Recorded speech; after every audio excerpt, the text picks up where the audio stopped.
February, Heart Mountain, Wyoming is a cold and windy place. There are few traces of what stood here 70 years ago. A place where 10,000 men, women, and children were held prisoner behind barbed wire, watched over by troops in guard towers. Bill Shishima was 11 years old when his family arrived at Heart Mountain. I thought, wow, we're in no man's land. It's just cactus and sagebrush and tumbleweeds, and then rows and rows of barracks. After the Japanese attack on Pearl Harbour, all Japanese Americans were considered potential spies. On February 19, 1942, President Franklin Roosevelt authorized the military to relocate Japanese and Japanese Americans living in the Pacific Coast states to a network of internment camps.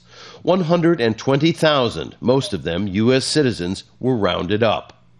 They were moved here, forced to come here, left behind everything they had, and were only able to take with them what they could carry in a small suitcase. Today, a new museum and learning center stands at Heart Mountain. These are accurate replicas of living quarters built from raw planks and tar paper. First year we really froze. It's one of the coldest winter in Wyoming history. My parents used to say in Japanese, shikata ga nai. It can't be helped. So we had to sort of live with it. While many Japanese Americans fought bravely in the war, 63 young men from Heart Mountain refused to be drafted unless their families were given freedom. They were sent to prison. Bill Shishima attended the school and joined the Camp Boy Scout troop.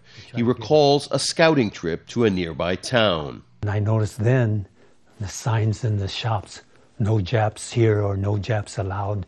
So we thought, wow, felt uneasy. I felt real sort of inferior. When the war ended, people found that their houses and businesses back home had been taken away. In 1982, a government commission found that internment was without military justification, blaming race prejudice, war hysteria, and a failure of political leadership. But questions remain. Could it happen again?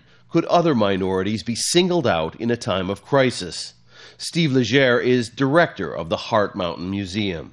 If it's a bad enough event, if people are angry enough, and political leadership fails, I think it could happen again. Heart Mountain remains as a stark symbol of injustice and a warning to the future.